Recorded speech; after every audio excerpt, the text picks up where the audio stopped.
My name is Eleanor Hart. I am 72 years old, a retired school librarian who still alphabetizes the spice rack and hides $50 inside page 312 of any book I lend out, just in case I forget where I put it. Old habits die harder than gossip, my dear.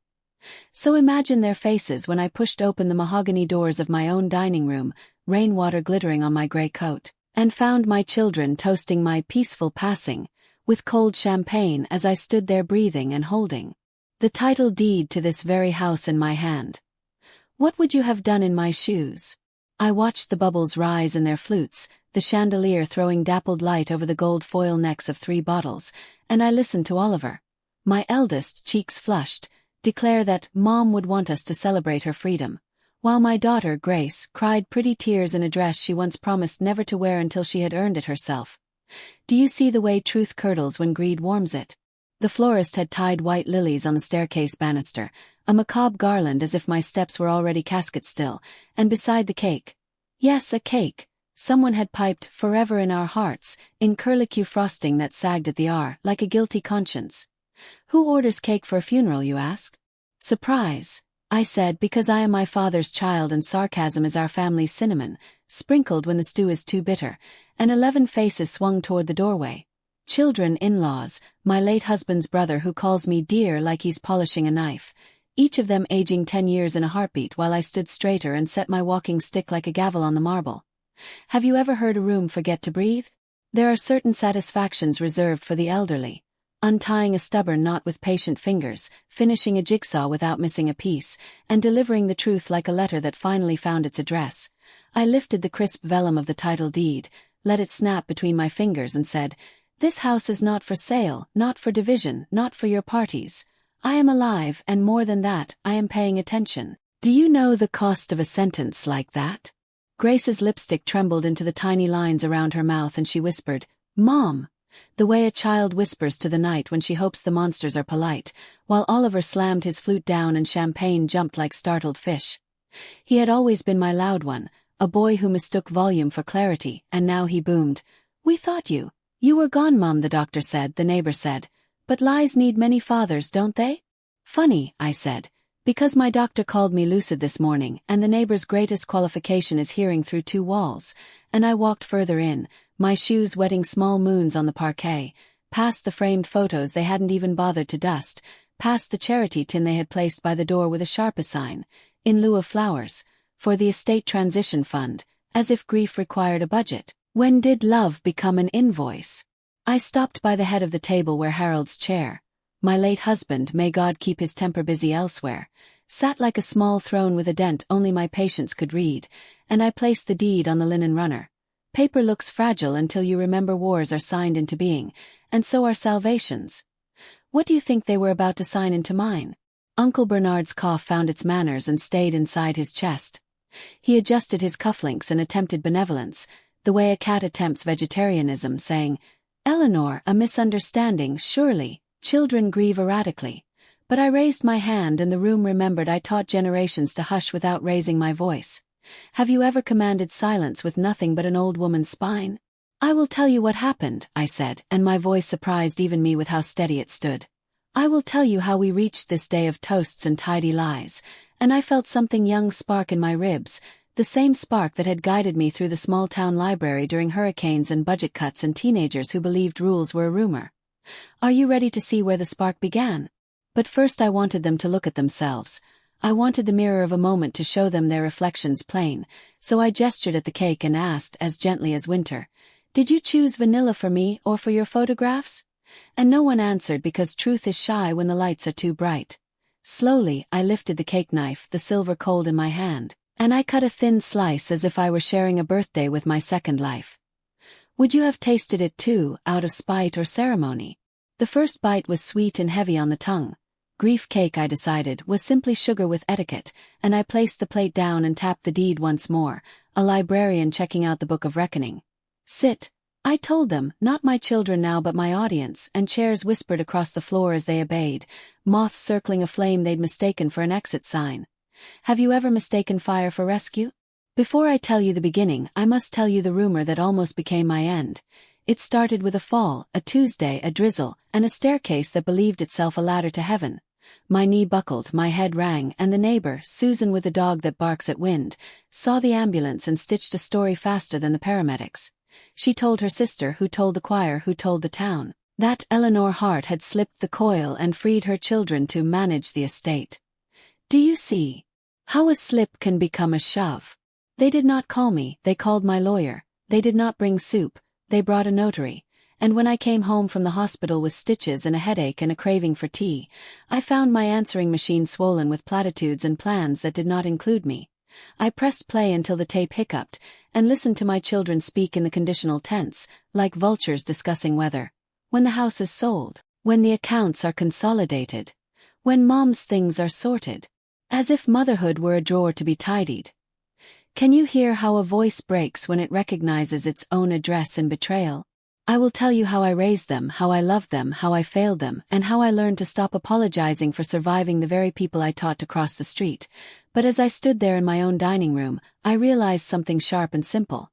You can forgive ignorance, but you must confront choreography, because this little party had programs and a guest list and matching napkins. Someone had planned to be relieved. Who do you think wrote the program? Oliver shifted, Grace dabbed, Uncle Bernard smiled his banker's smile, and the youngest, Lily, sweet Lily with her sketchbook, kept her eyes on me as if she were trying to draw my face in a single uninterrupted line. I saw the tremor in her hand, the only honest movement in the room, and I decided, right there by the lilies and the lies, that I would not die before teaching one last lesson. What belongs to you is safest when it also belongs to your courage. Do you know the difference between hiding and holding? I reached for the envelope tucked inside my coat. The second surprise of the evening, ink still handsome, notary seal pressed like a moon, an addendum to my will written during the hours when pain made sleep a stranger. I watched Oliver watch the envelope, hunger and fear wrestling in his gaze, and I thought of the first time I taught him to read, how his finger trailed each word like a pilgrim. Where had that boy gone? And who had taught this man another alphabet? Sit, I said again, softer now because I was tired, and they sat deeper, and for the first time since Harold's heart had stopped at the traffic light 10 years ago, I felt the house listening with me. Old houses hear everything but speak only when the floors complain, and the floors complained now, a long wooden groan that sounded like truth clearing its throat. Can you hear it too, beyond these words? I lifted my chin, met each pair of eyes, and smiled my librarian smile, the one that says rules are here to make room for joy, and I began. It started with a ring in a storm in 1976, the day Harold promised the world, and I promised myself I would not let the world take my name. And somewhere outside the rain stitched steady lines against the windows as if even the weather were taking notes. Shall we go back to the beginning together? Because if you stay, if you listen, I will show you the small choices that turn into headlines, the kindness that looks like weakness until it saves you, and the way a mother can be both home and hurricane. I will show you how I learned to read faces better than books, and how I hid the deed not to hoard, but to protect the sanctuary I built from double shifts and leftover soup. I will show you how celebration can be a mask and how an old woman can be the hand that removes it. Will you sit with me until the last mask falls? And as the last bubble in their glasses climbed and burst, as the lilies sighed their quiet perfume, I rested my palm on the title deed and felt the pulse of paper, and I told them, and I tell you now, that the dead cannot walk, but the living can return, and I had returned not just to a house, but to a battle I did not start and would not lose. Do you want to know which of them put the first knife on the table? When I was a girl, my father used to tell me that a name was heavier than gold but lighter than shame. I did not fully understand until the day I married Harold, a man whose voice could charm an entire church but whose fists could dent the silence at home. I was only 23 when I walked down the aisle in a borrowed gown, clutching lilies like a lifeline, and promised forever. Forever, I would later learn, can stretch and choke if you don't know how to trim it. But what would you have done in 1976, when love was measured more by endurance than joy? Harold built us this house, brick by brick, with borrowed money and stubborn pride. And he often reminded me that my place within its walls was not ownership but obligation. A wife makes a house a home, he'd growl when my voice dared to rise, but a man makes a home a legacy. And I, young and pliant, nodded and cooked, nodded and bore 3 children, nodded and ironed shirts even when my wrists ached. Do you know how quickly nodding can turn into silence? Yet silence has cracks. In the quiet I wrote journals. I clipped library articles on property laws. I learned how deeds were signed, how inheritances were drafted, and I tucked knowledge into the same folds where women before me hid recipes and letters. My children grew tall, and Harold grew sick, heart clamping in on itself like a miser with his last coin. And when his chest finally betrayed him at that traffic light, I was 59, holding his coat in the hospital hallway, realizing for the first time that survival had a sound. My own breath. But do you see how survival does not always mean freedom? After Harold's death, I discovered the papers he had hidden in a metal box under our bed. He had planned to transfer the house into Oliver's name once I turned 60. His own wife, mother of his children, wasn't written in ink anywhere. Just his son, his pride. Can you imagine standing in your bedroom, fingers trembling over documents that erase you like chalk on a wet board? I didn't cry. Instead, I hired a lawyer. A woman younger than Grace, sharp as vinegar, who told me quietly, "Mrs. Hart, he cannot erase you. Not in law." For the first time in decades, someone called me by my full name and not Mom or Dear. She guided me through every form, every notarized stamp, and she placed the title deed in my hands. My hands. The house was mine. And I swore that night, staring at the stars through the lace curtains, that I would never be erased again. Have you ever tasted that kind of quiet victory? But victories unsettle those who never earned them. Oliver grew restless, always pressing me about the future, about downsizing. Grace, ever elegant, began suggesting realtors, just to explore options. And Lily, sweet, artistic Lily, kept sketching houses with windows that looked like eyes.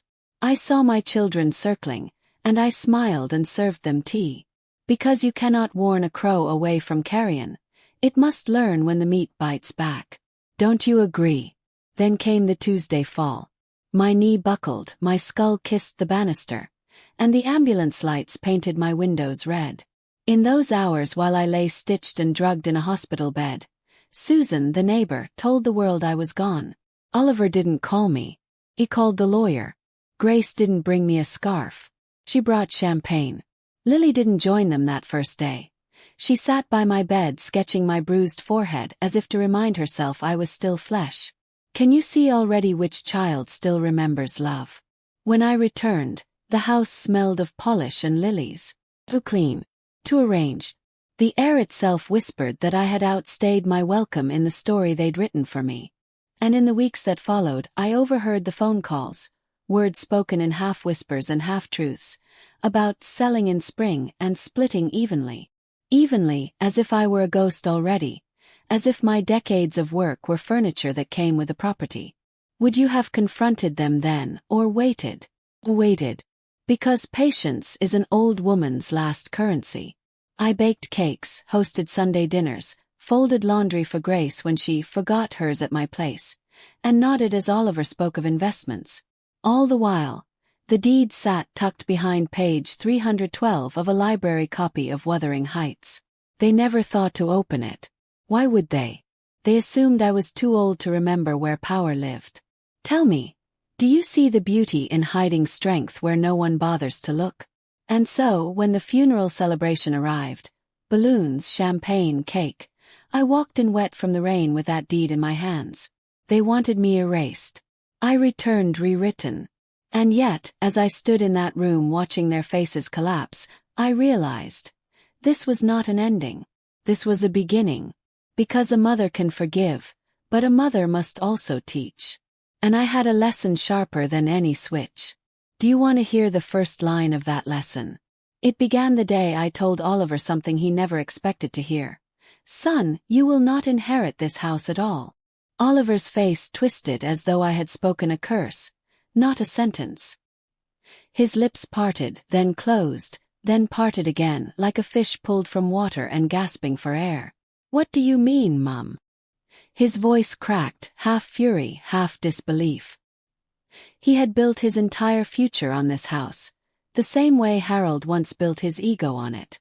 And I had built memories within its walls, memories that apparently carried no value in his ledger. But tell me, what is a home without its heartbeat?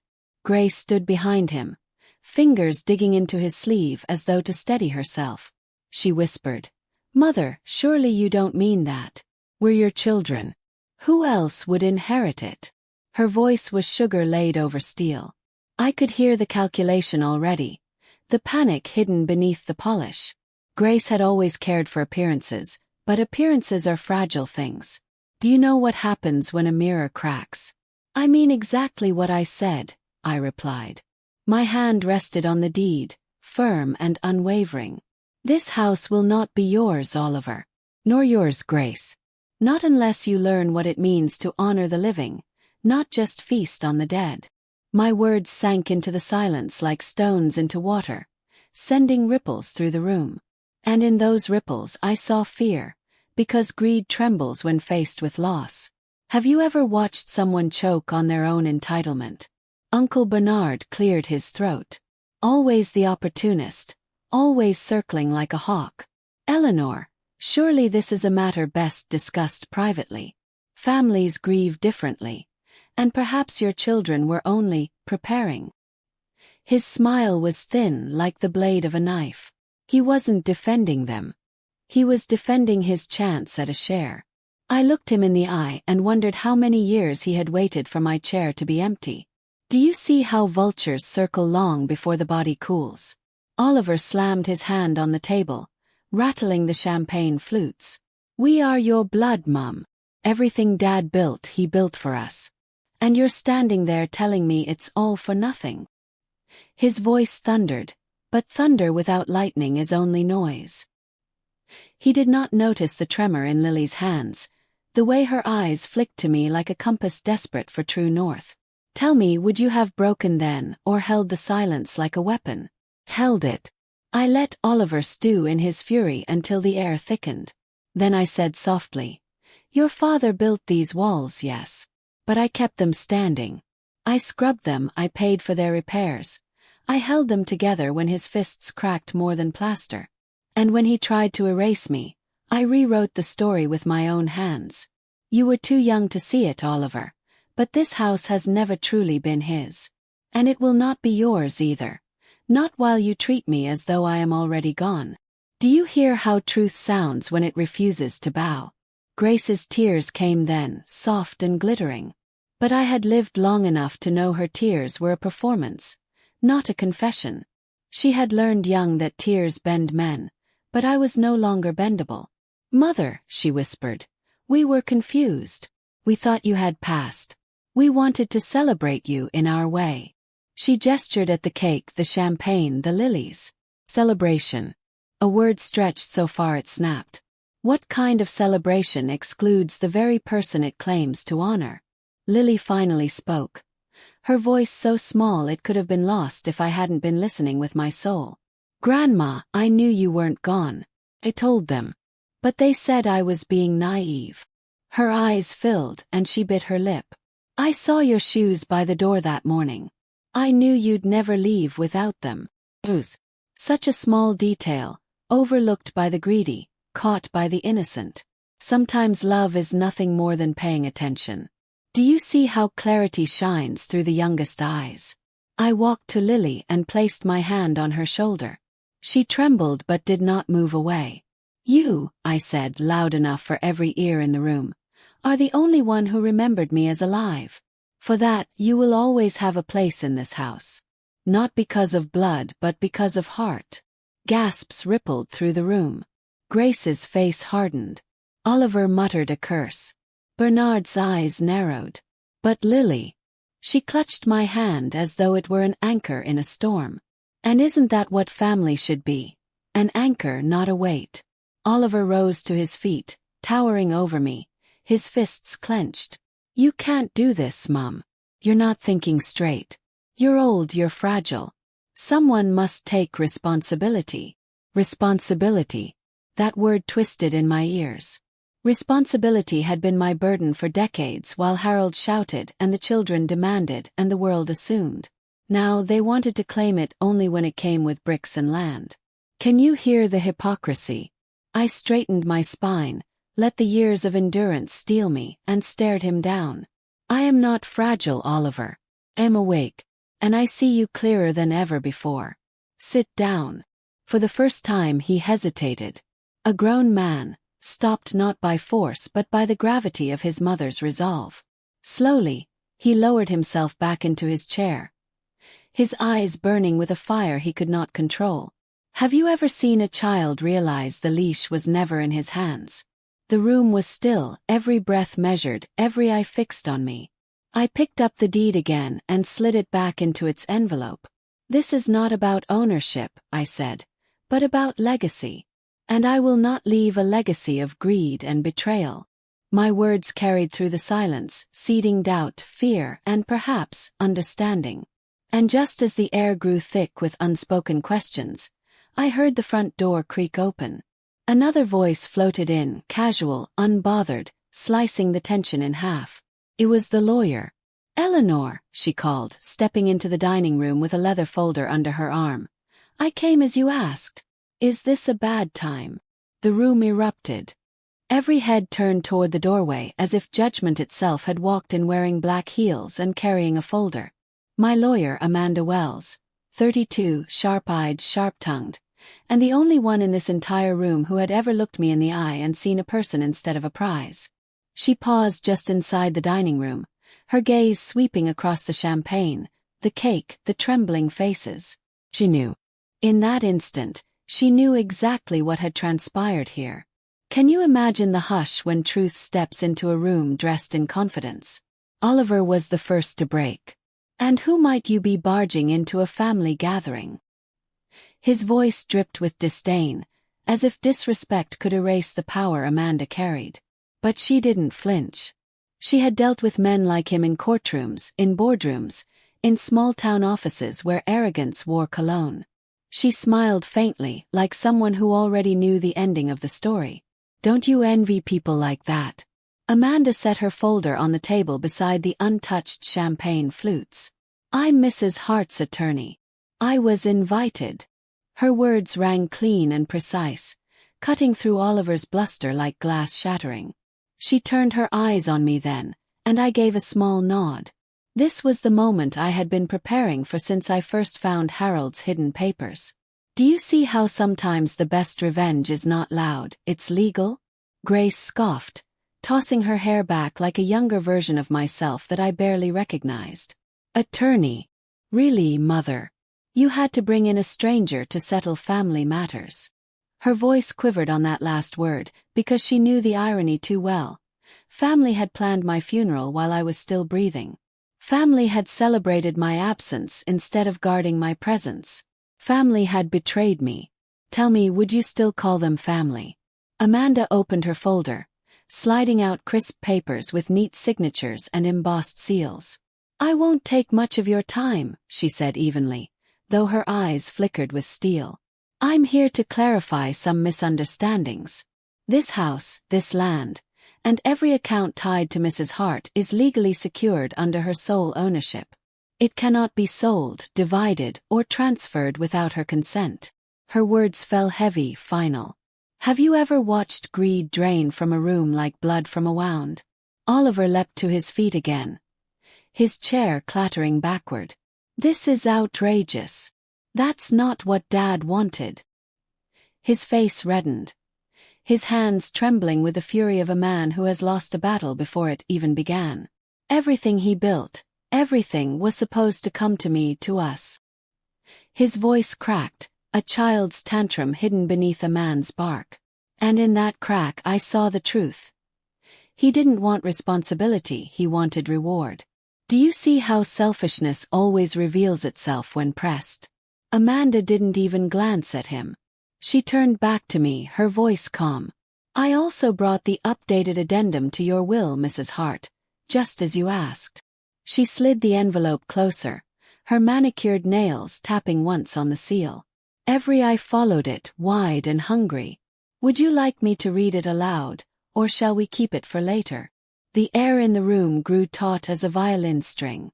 What would you have done in that moment? Protect the secret or expose it? I looked around the table, at Oliver's fury, Grace's frozen smile, Bernard's greedy eyes, Lily's trembling hope. I thought of all the nights I had sat alone in my bedroom listening to the tick of the clock, wondering if raising children meant raising wolves. My voice was steady as I answered. Read it. Let them all hear. Because sometimes the only way to teach is to put the lesson on record. Don't you agree? Amanda cleared her throat and unfolded the pages. This document affirms that upon Mrs. Eleanor Hart's passing, the house and estate will not be divided evenly among her children. Instead, it will pass to the one heir who demonstrated loyalty, respect, and love in her lifetime. Specifically, to her granddaughter Lily Hart. The words struck like a hammer. Grace's hand flew to her mouth, muffling a gasp. Oliver's roar shook the chandelier, a guttural sound of disbelief. Bernard cursed under his breath, already recalculating his angle of attack. And Lily, sweet Lily, froze with tears spilling down her cheeks, her small hands clutching the edge of her sketchbook as if afraid it would vanish. Do you see how a single sentence can rewrite a lifetime of expectation? Oliver lunged toward Amanda, finger pointed like a blade. This is manipulation. She's old. She doesn't know what she's signing. You tricked her. His accusations filled the air, but his words were brittle. Amanda didn't even blink. She handed him a copy of the notarized forms. Every page is signed, dated, and witnessed. Your mother is of sound mind. The law recognizes her voice, even if her children refuse to. And at that, Oliver's voice broke into silence. I reached for Lily's trembling hand. This house, I said softly, though my words carried, is not about wealth. It is about memory. It is about love. And only one of you remembered me while I lived. Only one of you saw me, not my absence. That is the legacy I choose. Tears blurred my vision, but they did not weaken me. The rest of you must learn. Inheritance is not a right. It is a reward for love. Isn't that the lesson most people forget? The silence afterward was deafening. Grace's face twisted with fury she could no longer mask. Oliver slumped into his chair, defeated but simmering, his chest heaving like a storm trapped in human form. Bernard muttered something about contesting and courts, but Amanda's glare shut him up like a slammed door. Lily sobbed quietly beside me, her tears spilling not from greed, but from shock and gratitude. Do you see now how love, even fragile, can outshine wealth? And just as the weight of my words began to settle, the front door burst open again. Heavy footsteps echoed down the hallway. A new voice, deep, commanding, unfamiliar, called out, Mrs. Hart. I believe we need to talk about your late husband's debts. The room froze. The words hung in the air like smoke after a gunshot. My heart skipped, my breath faltered, and every face at the table turned pale. Debts. My Harold had left behind many things. Anger, shadows, betrayal, but debts? That was a ghost I had not prepared to meet. And yet, here it was, stomping into my dining room in polished black shoes. Have you ever felt the ground tilt beneath you just when you thought you'd found your balance? The man who entered was tall, broad-shouldered, wearing a dark suit that spoke of boardrooms, not basements. His skin was the color of polished walnut, his head shaved clean, and his eyes sharp, scanning the room as though cataloging every sin. He carried a black briefcase in one hand and a folded letter in the other. My name is Mr. Davies, he announced, his voice steady as stone. I represent parties your husband, the late Mr. Harold Hart, borrowed heavily from. We need to discuss repayment. His words cut the air cleaner than Amanda's papers ever could. Oliver was on his feet before I could even move. Repayment. You must be mistaken. The estate is ours. He caught himself, glancing at me and then Amanda. It's still unsettled. His face twisted, his desperation now seeking an ally in this stranger. But Mr. Davies didn't even look at him. His eyes stayed on me. Do you know what it feels like to be measured silently, as though every secret you've ever buried is about to be priced? Grace finally spoke, her voice brittle but honeyed. Sir, my father passed over a decade ago. If there were debts, wouldn't they have been addressed long ago? Her hand smoothed her dress, her nervous tick. But Mr. Davies shook his head slowly, almost pityingly. Not when the debts were hidden. Not when he kept them in ledgers under false names. I have proof. He tapped the folded letter in his hand. And in that moment I realized. Harold's secrets were not finished with me. How many shadows had I been living under without knowing? Amanda cleared her throat, stepping in with practiced calm. "May I see the documents?" she asked, her lawyer's eyes sharp with suspicion. Davies handed her the letter. She scanned it, her lips tightening. Then she looked at me. "It's legitimate. He borrowed against this house twice, under a trust you were never informed of." My stomach clenched. Against this house. My house. The very deed I held like a shield was, in truth, a battlefield Harold had already scarred. Do you see how betrayal can live on long after the betrayer is buried? Oliver smirked, a cruel light flickering in his eyes. Well, well. Seems Mum's precious deed isn't as untouchable as she thought. He leaned forward, almost savoring my shock. Maybe it's time reality caught up with you. His words were knives, meant to carve at the strength I had just found. But knives only work if you hand over the flesh willingly. Would you have broken, or would you have sharpened yourself instead? I steadied myself, my hand trembling only slightly on the deed. How much? I asked, forcing my voice to stay firm. Mr. Davies opened his briefcase and withdrew a stack of papers. $250,000, plus accumulated interest. Total. Nearly 400,000. Gasps erupted. Grace clutched her pearls. Bernard swore under his breath. Oliver chuckled darkly, shaking his head. Lily's eyes widened in fear. 400,000. A number so heavy it could crush even the strongest bones. Could it crush mine? Amanda set the letter down, her jaw clenched. Mrs. Hart, this is serious. But it's not impossible. These debts don't automatically void your ownership. Creditors would have to go through court to seize the property. And with time we could negotiate or settle.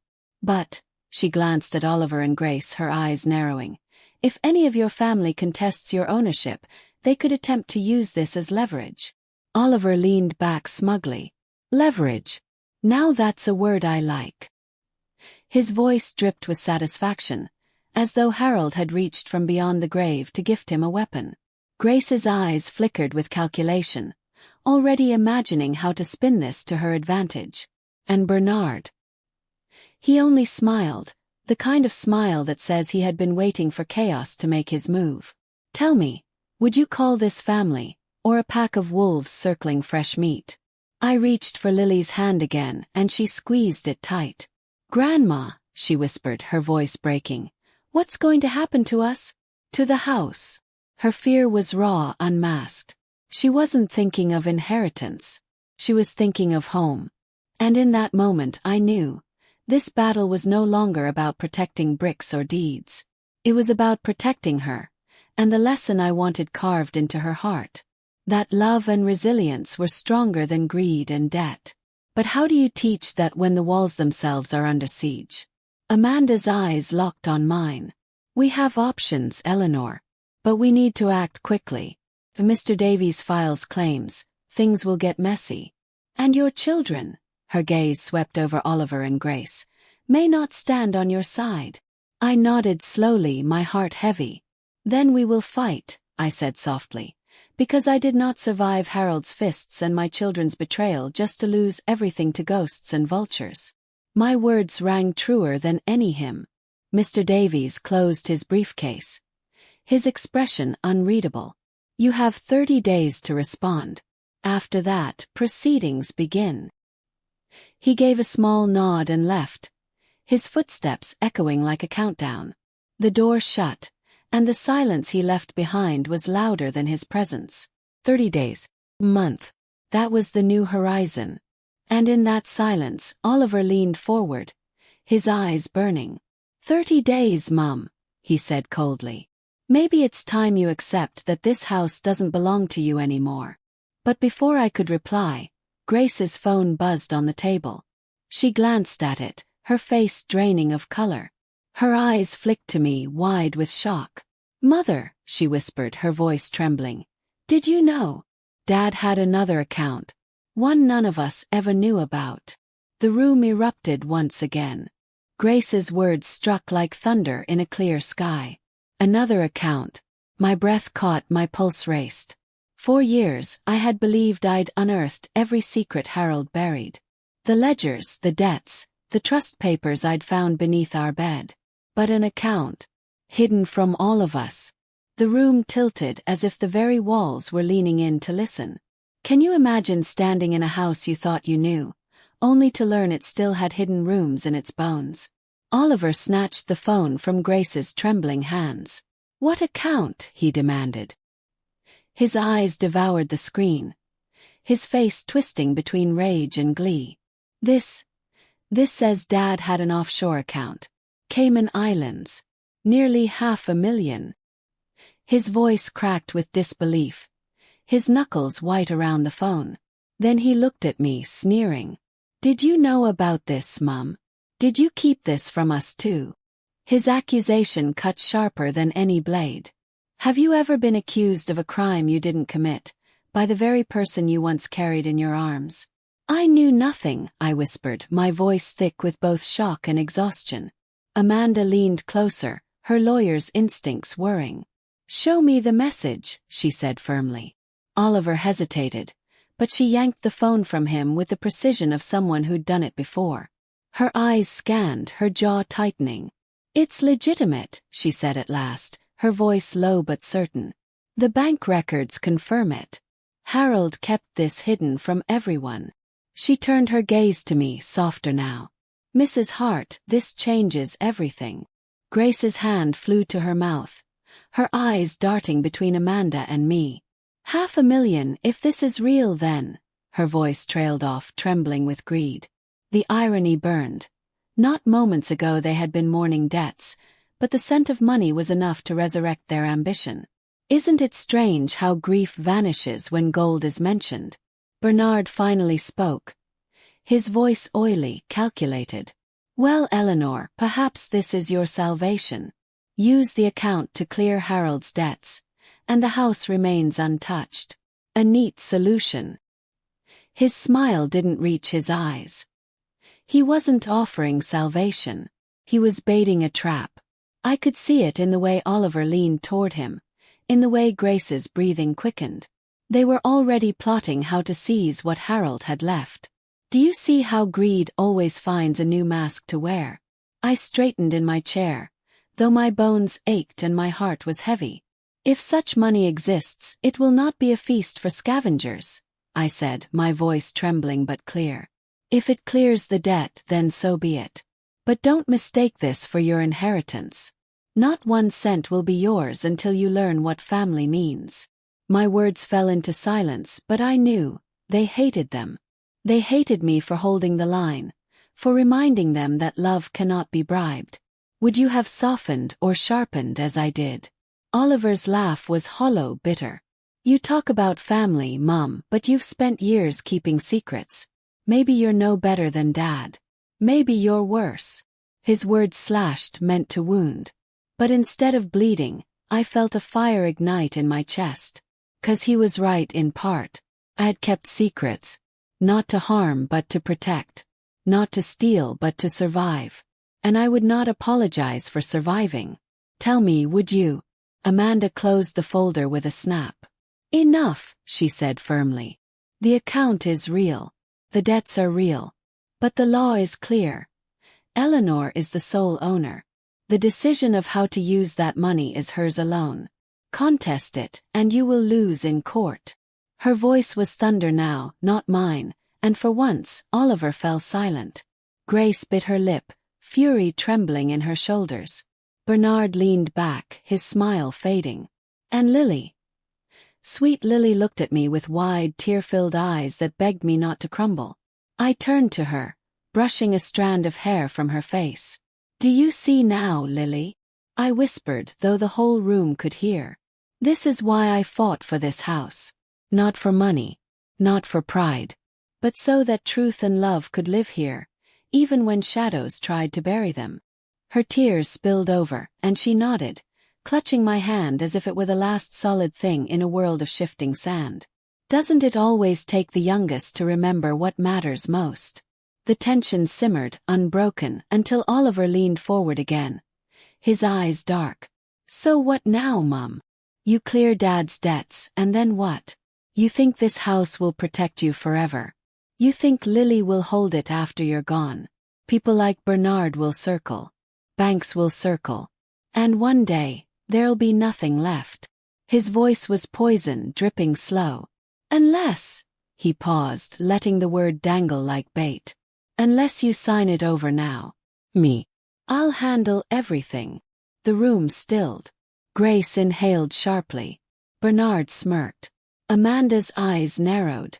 Lily shook her head violently, whispering, "No, Grandma, don't."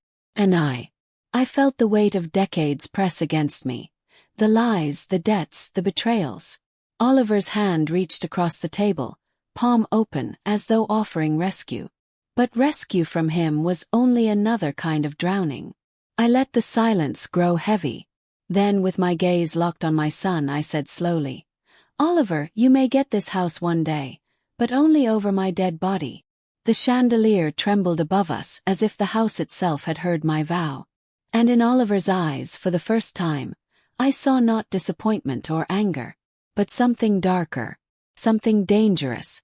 Oliver's eyes burned into mine, and for a chilling moment, I no longer saw my son. I saw Harold.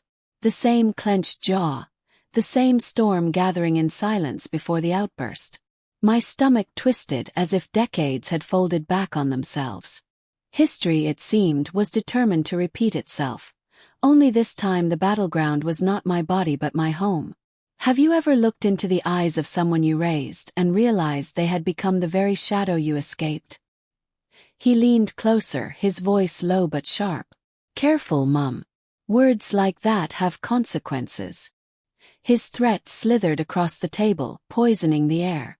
Grace gasped, placing a trembling hand on his arm. "Oliver, stop. You're scaring her." But her protest lacked conviction. She was afraid too. Afraid of him, afraid of losing everything she believed was owed to her. "Tell me, would you trust a daughter who speaks only when fear touches her skin?" Amanda's chair screeched as she stood. "That's enough." Her voice was like a whip, cracking through the tension.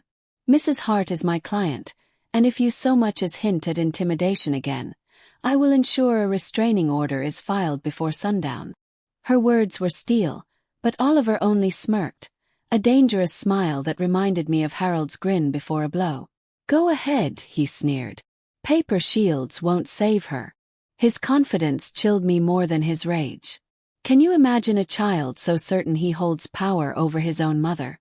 Bernard, ever the vulture, finally flapped his wings. "Perhaps we should all calm down," he said smoothly, though his eyes gleamed with amusement. "Fighting won't solve anything. Eleanor, dear, you can't hold this house forever. Why not settle things now? Give Oliver a portion, Grace another. Leave Lily something sentimental. Balance. Balance." The word was sour in my mouth. Balance meant dividing me like a pie, leaving crumbs of myself for them to squabble over.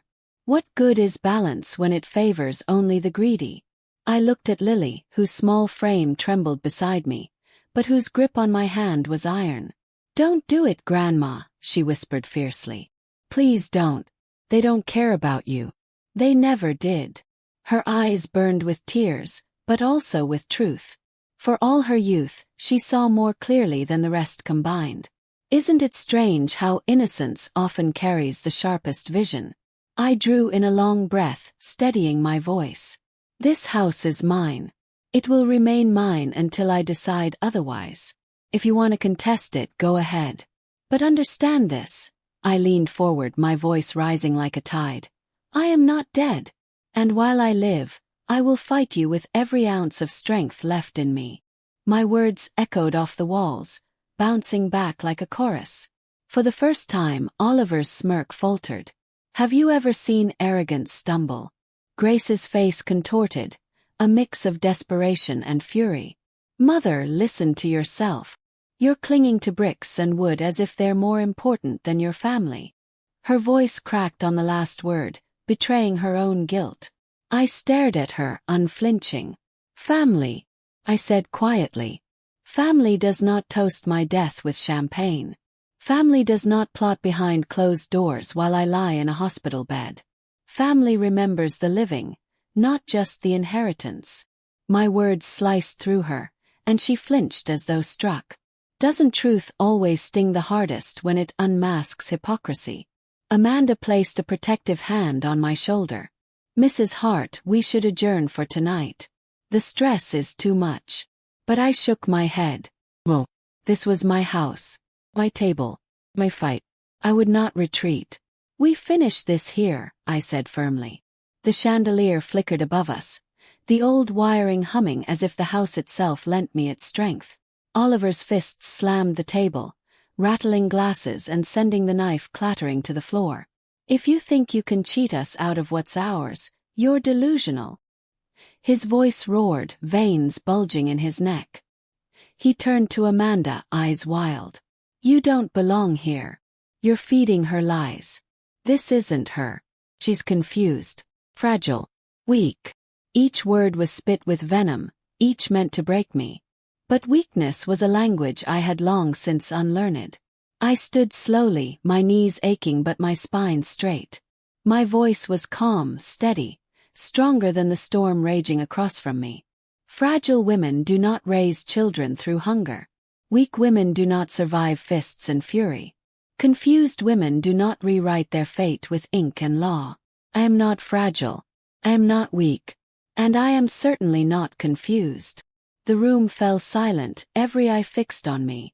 Even Oliver's rage faltered against the wall of my resolve. Do you see how truth, spoken without trembling, can silence even the loudest fury? But silence is dangerous. It breeds what words cannot contain. And in that silence, I saw Oliver's hand twitch toward the knife that had fallen on the floor. His eyes darkened, his breath quickened. My heart lurched because I knew that look. I had seen it in Harold too many nights. The look of a man about to cross a line that cannot be uncrossed. And just as his fingers brushed the handle, the front door burst open. Two uniformed officers stepped inside, rain dripping from their hats, their radios crackling. One of them raised a hand. Mrs. Eleanor Hart, he asked, his voice firm but respectful. We received a report of a disturbance here. A neighbor said things sounded violent. Every head whipped toward me. And in Oliver's eyes, fury gave way to panic. The officer's presence hit the room like a thunderclap. The champagne flutes still quivered on the table, but now it wasn't rage rattling the glass, it was fear. Oliver's hand froze inches above the knife. His eyes darting between the blade, me, and the men in uniform. Grace quickly straightened her dress and tried to summon a smile, as though lace and lipstick could mask the venom still dripping from her words. Have you ever seen snakes scramble to shed their skins the moment sunlight floods the pit? I'm Mrs. Hart, I answered, my voice calm, steady. The years of surviving Harold's storms had trained me to face men with power without shrinking. The taller officer, badge catching the chandelier light, nodded. Ma'am, we received a call from your neighbor, Ms. Susan? His glance flickered toward the stairs lined with lilies. She said she heard shouting, banging, possibly violence. We need to make sure you're safe. That word almost made me laugh. I had spent my whole life carving safety out of fists, silence, and betrayal. Yet it took two strangers, dripping rainwater on my hardwood floors, to say it out loud. Isn't it strange how safety is often clearer to outsiders than to the family inside your walls? Oliver sprang up, his voice louder than reason. This is ridiculous. There's no violence here. Just a family discussion. A loud one. His eyes burned at me, daring me to agree. But the officer's gaze caught the knife lying by his chair, gleaming on the floor. One of them stooped, picked it up, and held it aloft. Family discussion, huh? He muttered, unimpressed. Oliver's face reddened, but he forced a brittle laugh. That fell. Nothing more. Grace rushed to smooth things over, her words sugary and desperate. "Officers, please. My brother is just passionate. Mother's health has been fragile, and emotions are high. That's all."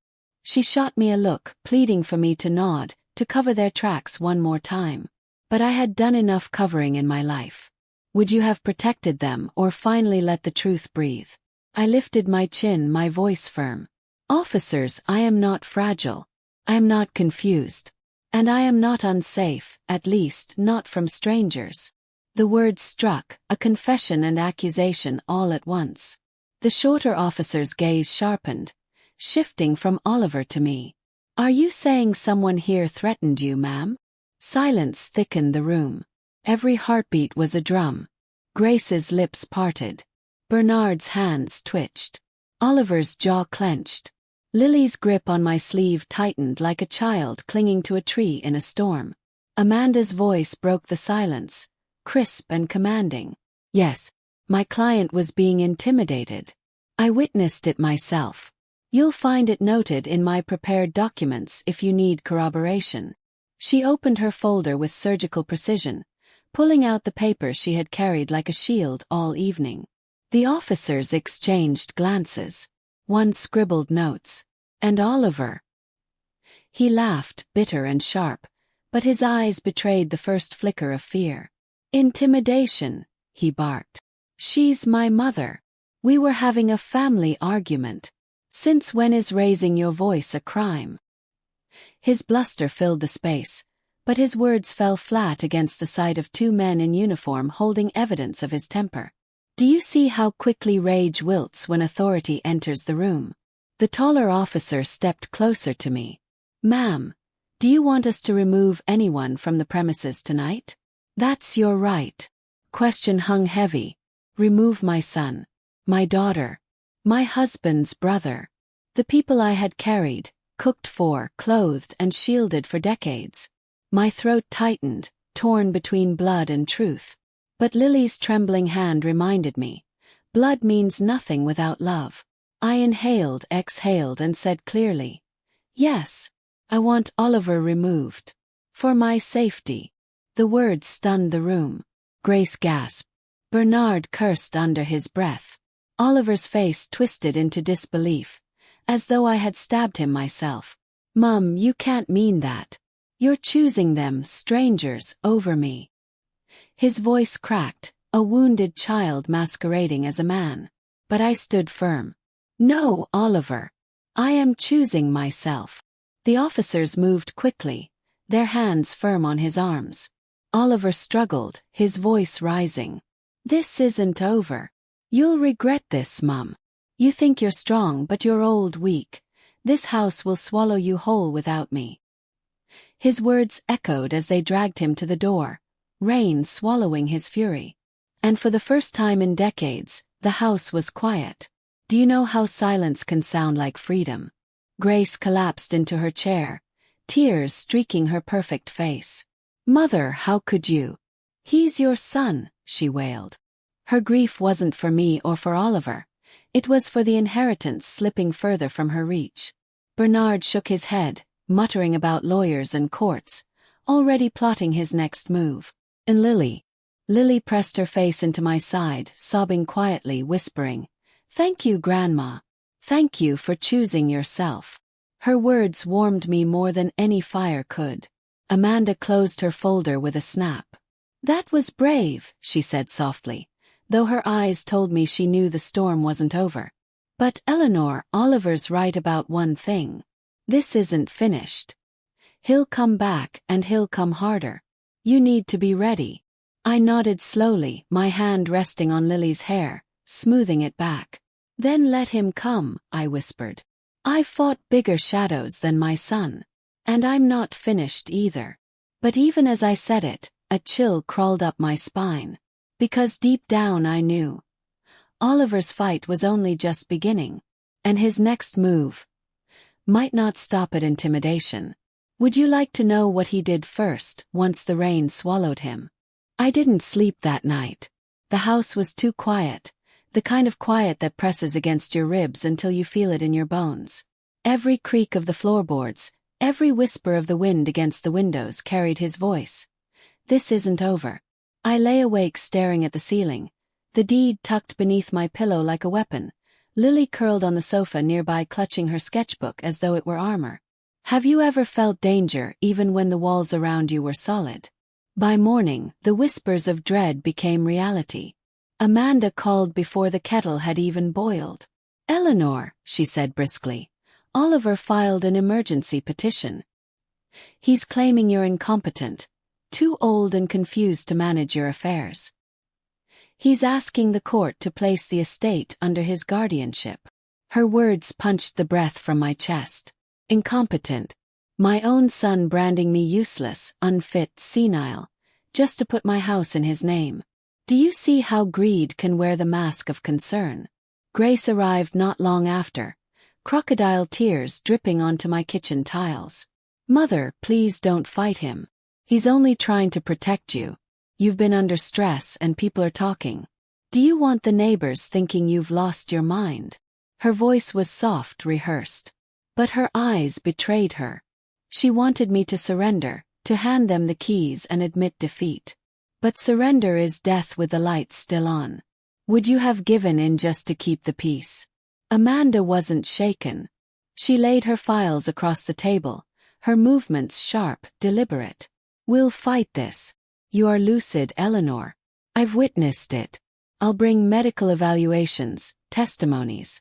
Oliver has no evidence, only greed. She tapped the papers, her eyes flashing. But he's moving quickly. We need to move faster. Her confidence steadied me, but the knot in my chest refused to loosen. Because Oliver wasn't just filing papers. He was declaring war. And wars are not won in silence. That afternoon, Bernard slithered back into the house like smoke through a crack. Eleanor, he said smoothly, his voice dripping false sympathy. Let me mediate. Families shouldn't air their dirty laundry in court. It tarnishes the Hart name. Let Oliver take control quietly, for dignity's sake. You can still live here until...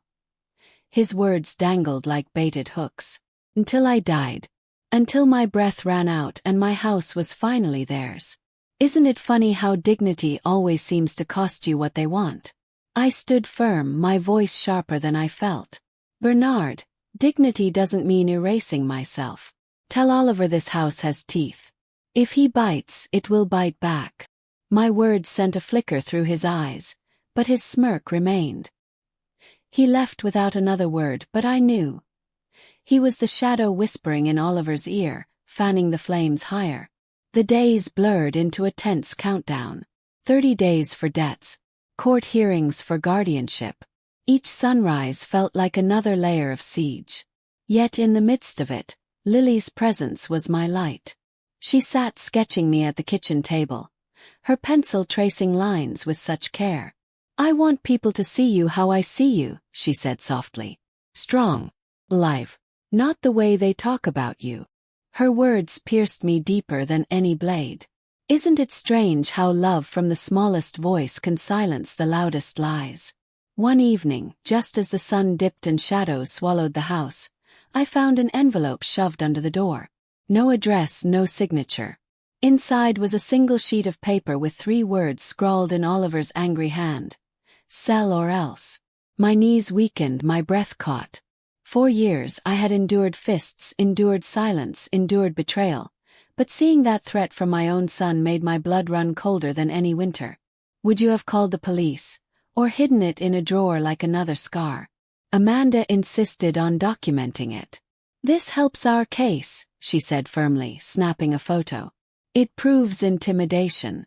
It proves you're in danger. But danger wasn't just ink on paper. It was flesh and blood, pacing somewhere in the dark, waiting for me to falter. Grace stopped visiting. Bernard grew quieter. And Lily never left my side, as though she knew any moment might tip into violence. The hearing came sooner than I expected. A sterile courtroom, Oliver's lawyers polished and cold, Grace sitting beside him like a dutiful ally. He painted me as frail, confused, a burden needing protection. She talks to herself, he said, his voice smooth. She's paranoid. She thinks the whole family is against her. Lies, layered with enough truth to sting. The judge's eyes flicked to me, measuring, weighing. Do you know how humiliating it feels to defend your sanity against your own child? When it was my turn, I rose slowly, every joint aching but my spine unbowed. I spoke not as a victim but as a survivor. I told the judge about the deeds Harold had hidden, about the neighbors who spread rumors of my death, about the champagne toast to my absence. My voice cracked, but I did not falter. I am 72, I said firmly. But I am not weak. My memory is clear, my will sharper than ever. What I cannot forget is betrayal, but I will not let betrayal erase me. Amanda handed the judge the threatening note. The courtroom shifted, murmurs rising like a tide. Oliver's face darkened, his jaw clenched. The judge's gavel silenced the noise, but I could see the shift in his eyes. He believed me. For the first time, someone with power saw through Oliver's mask. Isn't it incredible how truth, when spoken with courage, can pierce even the coldest walls? But as we left the courtroom, Amanda whispering encouragement, I felt it, that prickling in my spine, the sense of being watched. Across the street, half hidden by the shadow of a tree, Oliver stood. His face was twisted, not with defeat, but with rage. He raised a hand, 2 fingers pressed together, pointing like a gun. Silent promise. And in that moment I knew. I had won the courtroom. But the real battle would be fought in my home. You said. Continue. ChatGPT said. Chapter 10. That night, the rain returned. Hard, insistent, rattling against the windows like 1,000 fingers demanding entry. Lily slept curled in the armchair, sketchbook still in her lap, while I sat at the kitchen table with the deed spread before me. Amanda's words echoed in my ears. We won this round, but he will try again. Be ready. My whole life had been preparing me for storms, but this storm carried my son's face. Do you know how it feels when the danger you fear most is the child you once rocked to sleep? The clock struck midnight. Then came the sound. Slow, deliberate. Footsteps on the porch. My blood froze. I rose quietly, heart pounding, every instinct screaming. The front door handle rattled. Once, twice. Then a voice low and sharp. Mum. Open the door. Oliver. His tone wasn't pleading. It was command. As if I were a prisoner in my own home. Have you ever felt your name become a weapon in someone else's mouth? I pressed my hand to the door. Leave, Oliver. You are not welcome here. Silence. Then the slam of a fist against the wood. Lily stirred, her eyes wide with terror. I shook my head quickly, signaling her to stay quiet. My son's voice rose, ugly with rage. You've turned everyone against me. You'd rather give everything to a child than your own blood. You're a fool, Mum, and you'll die a fool. His words sliced deeper than knives, but I held firm. Better a fool with dignity than a mother broken by her children, I answered. Suddenly the pounding stopped. The quiet was worse than the noise. Then a crash. Glass shattered in the back room. He had broken a window.